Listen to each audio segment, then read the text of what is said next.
भगवान की अमृतमय कथा को श्रवण करने के लिए हम यहाँ उपस्थित हुए हैं। जिस कथा को श्रवण करने से संसार की हर व्यथा, मनुष्य की हर व्यथा मिट जाती है, उस कथा को हम श्रवण कर रहे हैं।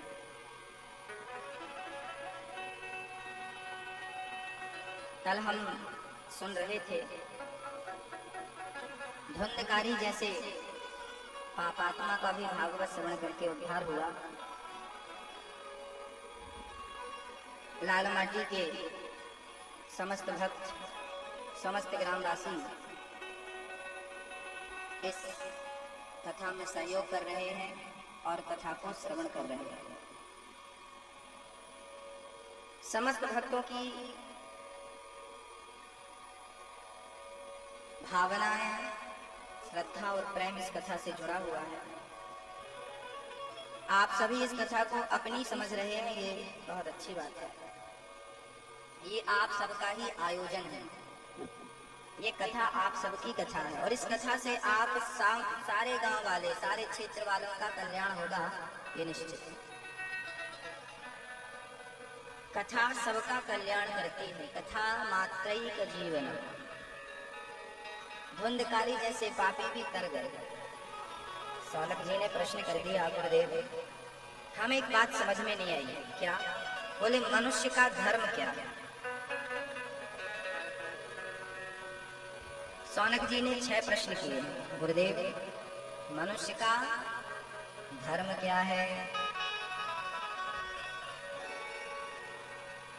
ये हमें समझाएं।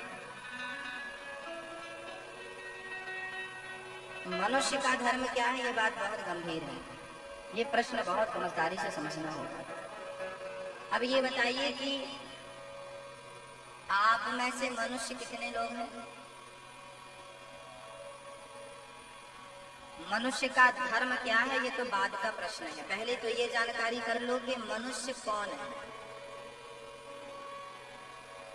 आप मनुष्य हैं, जितने मनुष्य हैं कृपया हाथ उठा के हमें सूचित करें।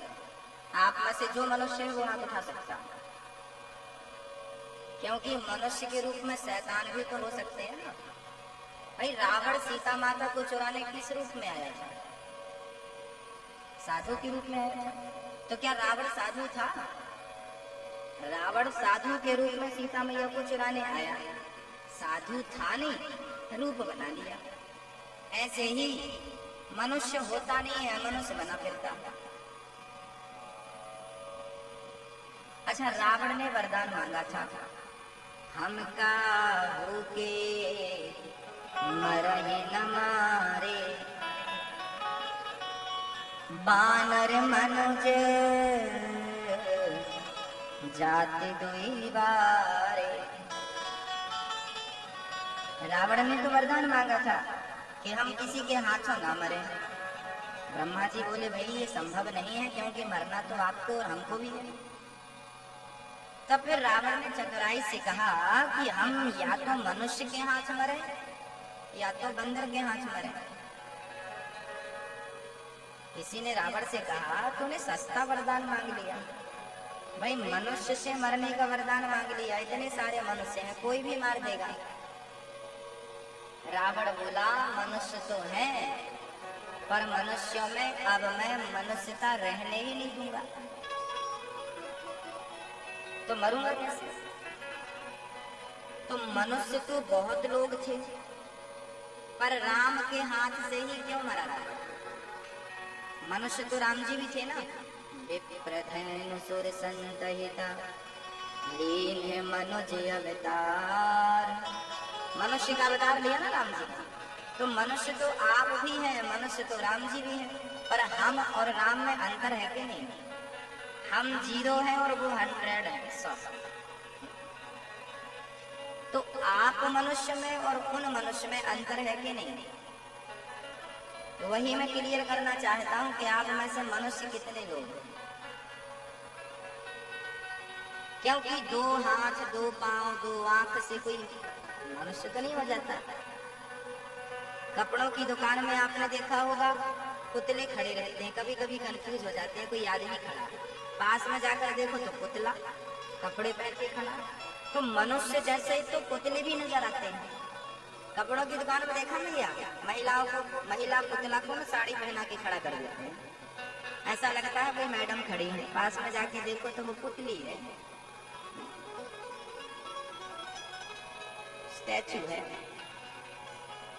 मनुष्य जैसा दिखना अलग बात है और मनुष्य हो जाना अलग बात है।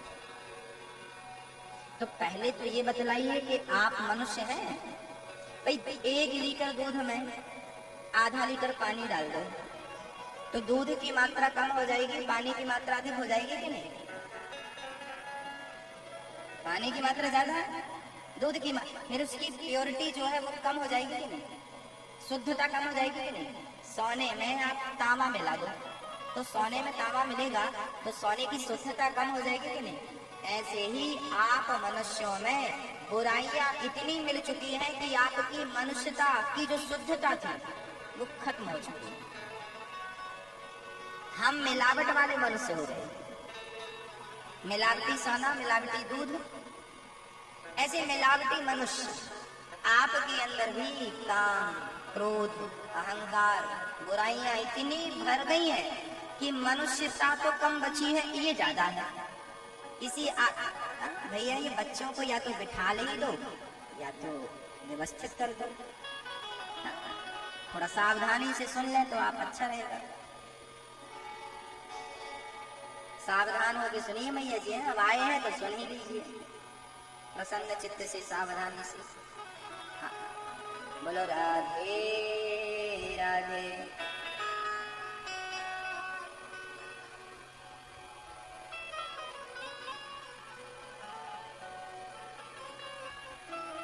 मनुष्य, किसी किसी को आपने देखा होगा बात बात में गुस्सा आती, इसका मतलब ये है कि क्रोध ने किसको अपने वश में कर लिया, इसके अंदर क्रोध की मात्रा ज्यादा है। इसका मतलब है मनुष्य की मात्रा कम बची है, क्रोध की मात्रा। तो अब ये ओरिजिनल मनुष्य नहीं है, ये मिलावटी। आपके अंदर क्रोध है कि नहीं है? तो इसका अर्थ ये है कि शुद्धता कम पड़ गई। अच्छा, क्रोध भी है और लोभ भी है? अच्छा, क्रोध और लोभ बस नहीं, अहंकार भी है। अच्छा, वासना भी है। अच्छा, बदले की भावना भी है। अच्छा, निंदा भी है, चुगली भी है। एक बुराई हो तो हटा दे, 2 बुराई हो तो हटा दे, हजारों है साहब। तो अब बताइए मनुष्यता कितनी बची होगी आपके अंदर? 10%, 20%, 10-20% भी मनुष्यता नहीं बची। 80% मिलावटी है आजकल। आप बस नहीं, जितने दिख रहे हैं अधिकांश सब। तो इसलिए हम पहले क्लियर कर लेते हैं, भाई मनुष्य हो कि नहीं? मनुष्य जैसे दिख तो रहे हो पर हो नहीं।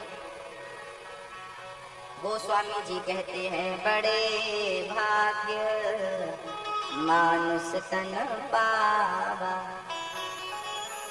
सुर दुर्लभ सद ग्रंथन गावा। बड़े भाग्य मानुष तन, बड़े भाग्य से मनुष्य का तन मिलता है और उस मनुष्य के तन में भी इतनी बुराइयां है। अब बताइए, तो अब मनुष्य का धर्म क्या है? इस पे आओ। परिहित सरिस धर्म नहीं भाई। आप लोग रामचरितमानस पढ़ते हैं कि नहीं पढ़ते? उसमें लिखा है, गोस्वामी जी ने लिखा है, परिहित सरिस धर्म नहीं भाई, परपीड़ा सम नहीं अधमाई। परहित, लोगों का हित करना सबसे बड़ा धर्म है। परहित सरिस धर्म नहीं भाई, पर पीड़ा सम नहीं अधमाई। लोगों का हित करना ये मनुष्य का धर्म है, ये मनुष्य की पहचान है। धर्म न दूसर सत्य समान, आगम निगम पुराण बखाना। मनुष्य का धर्म है सत्य बोलना, अच्छा, सत्य की अपेक्षा आप किससे कर सकते हैं? अच्छा, आपके गांव में भैंस तो होंगी, तो क्या आप भैंसों से उम्मीद रखेंगे कि भैंस तुम सच बोलना? अच्छा, बकरी होगी आपके गांव, तो क्या आपने कभी बकरी से उम्मीद करी बकरी सच बोलना? सच बोलती बकरी? भैंस सच बोल सकती है? अरे ना, वो सच बोल सकती है ना असत्य बोल सकती है, क्योंकि बोल ही नहीं सकती ना। अच्छा, चींटी, हाथी, शेर, बिल्ली, चूहा, कोई सत्य बोल सकता है? कौन बोल सकता है सत्य? केवल केवल केवल मनुष्य ही, आप और हम ही सत्य बोल सकते हैं। तो क्या हम मनुष्य होकर सत्य बोलते हैं? अब सत्य नहीं बोलते तो बताइए कैसे कहें कि आप मनुष्य हो? क्योंकि मनुष्य तो वही है जो सच बोले, और आप तो एक सच बोलते हैं और 99 झूठ बोलते हैं। तो अब बताइए, 1% मनुष्य है, 99% शैतान है। गोस्वामी जी ने कहा है सबसे बड़ा पाप क्या? भाई, हाथी के पांव में सारे पांव आ जाते हैं। हाथी के पांव से कोई बड़ा पांव नहीं होता। समझ रही है मैया जी? ओ मैया, ओ मैया, सो रही हो? लो, आती सो गई, तो जगाओ पड़ोसन को। देखो, ओ मैया, यहाँ देखो, घर में बेचारी सो नहीं पाती, रात रात काम चलता रहता है, बहू सोने नहीं देती, नाती सोने नहीं देती। जागो, कथा सुन लो, ऐसी गहरी नींद।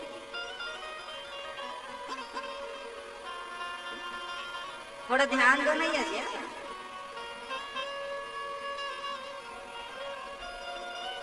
हाथी के पांव में सारे पांव आ जाते हैं, ऐसे ही सारे पाप एक तरफ और झूठ बोलने का पाप एक तरफ। तो झूठ बोलने का पाप हाथी के पांव की तरह है। भगवान कहते हैं कि मैं तुम्हारे दूसरे पापों को माफ कर भी सकता हूँ, पर तुम्हारा असत्य बोला हुआ पाप कभी क्षमा नहीं हो सकता। इसलिए धर्म न दूसर सत्य समाना, आगम निगम पुराण बखाना। गोस्वामी जी इसी बात को फिर से दोहराते हैं, सत्य बराबर तक नहीं, झूठ बराबर पाप, जाके हृदय साच है, प्रभुता के हृदय आप।